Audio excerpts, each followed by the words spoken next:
Naantay ko na lang yung gusig na lang aking mga kapamilya. Yung iba ay naliligo pa. But anyway, good morning sa inyong lahat. Time check is 4 o'clock. Mamaya-maya alis na ako puntang airport. So, let's go, Boracay!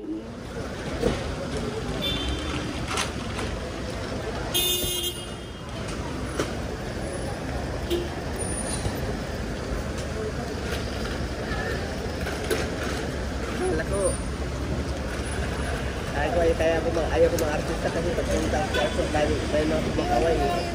Ikaw lang pala. Uy, alam mo na. Saan ka punta? Papuntang Bura. Anong gagawin mo doon?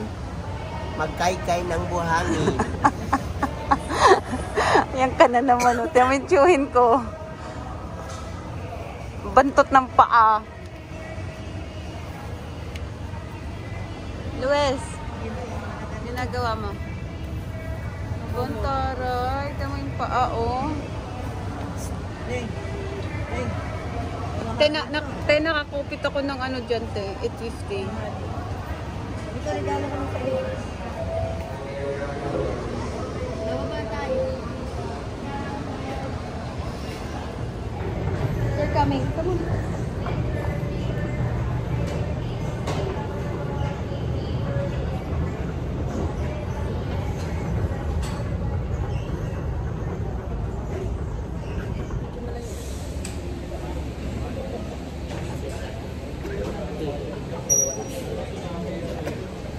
Ulo ko naman walang nakuha. Dali. Pinutin mo.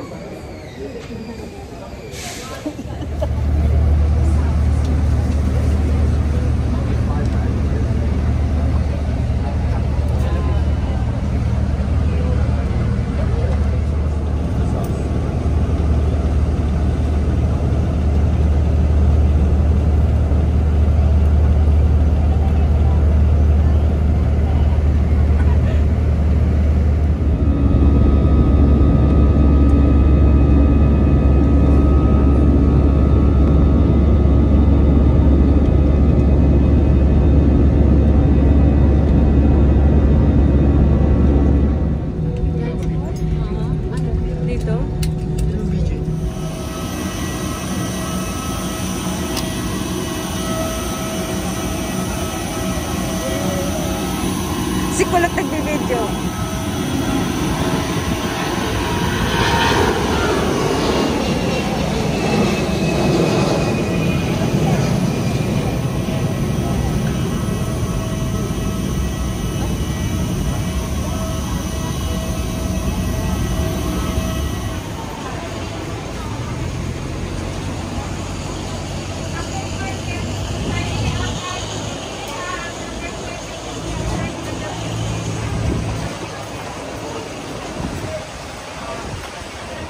Hi everybody, we arrived here.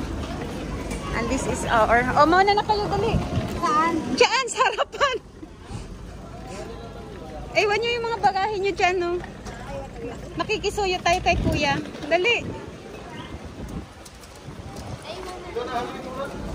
Salamat, kuya. Dali na, open na gaano. Dali na, pasok na doon. Ako ang huli. Salamat po. Private hired po. Magdadrive ako sa ano? Saan ako? Doon sa unahan.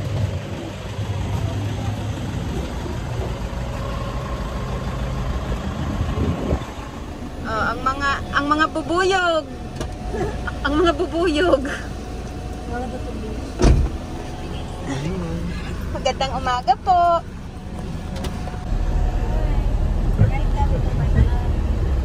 Nasaan na kayo? Welcome to my bag.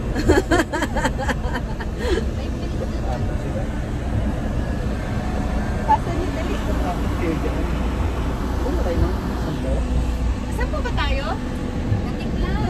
Saan po tayo? Katiklan. Saan po po? Oh, ang aking pamilyang nakarating sa Boracay. Wala pa nga, nasa Katiklan. Ito naman ako lumaki. Masyado ka ambisyoso ah.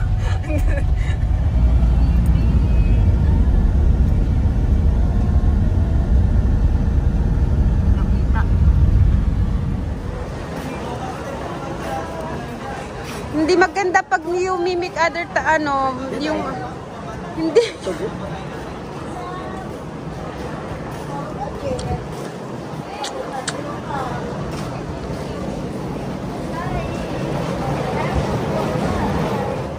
Kasi ba tayo taas yan? Pwede naman lang ako papunta. Mga mula ito bida-bida ka, hindi Takbo lang kailangan. Hindi naman pabilisan eh, pabagalan ng competition yan. Yes.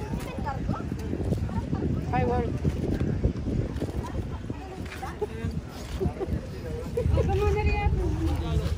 Babe!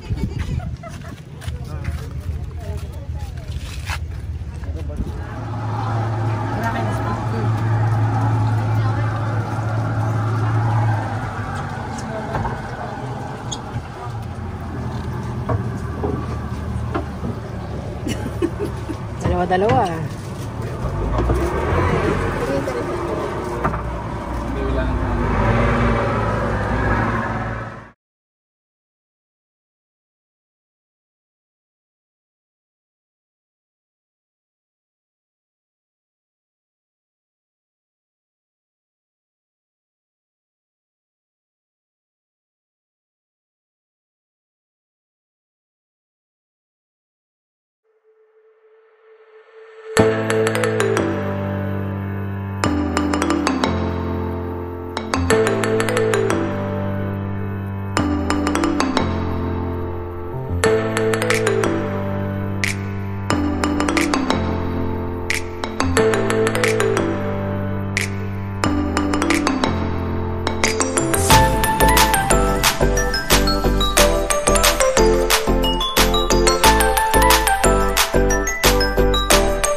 Tinurn off ko po yung sounds dito dahil may music po sa restaurant. So, ayan, nag-check-in na po kami dito at yung pamilya ko ay gutom na rin po. So, kakain po muna kami. Tapos, saka kami aakyat sa taas. Yung tita ko nag-iinerte. So, dito po kami nag-check-in sa Azalea hotel. Ayan. Yung pinagtitripan nila yung mga halaman.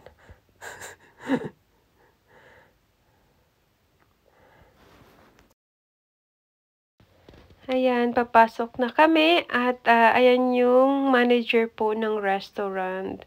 Wala po masyadong tao actually, kami lang po ang kakain dyan kasi I think dumating po kami ng mga after lunch na. So, ayan na ang aming lamesa sa pinakadulo. Yan po ang tito ko. Oh, di ba? Ang gwapo.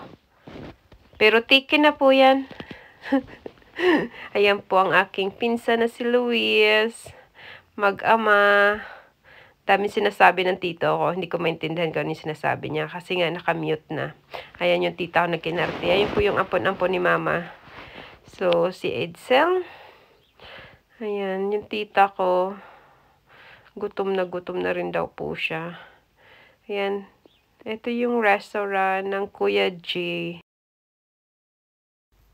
Dito nga, inaantay lang namin yung aming order. Pero may mga juices na kami or drinks. Sinasabi ng tito ko kung maliligo daw ba kami after kumain o matutulog. So, sinabi ko na lang sa kanila na it's up to them if they want to get rest or maliligo. At ayan ang tita ko, sabi niya, o di ba pinaglaruan niya yung aking camera. Kapatid ko balakubak, bastos. O ayan, nag-inarte, nag-emote. Tita ko sabi, oh, imoterang tiyahin ko talaga. Sabi niya, ayan, antay-antay, gutom na daw siya talaga. Buti na lang daw nagdala siya ng biskwit pang patapal sa kanyang gutom. Di ba? Kwela talaga yung tiyahin ko na yan. Parang dumaan ng bagyo, naubos agad.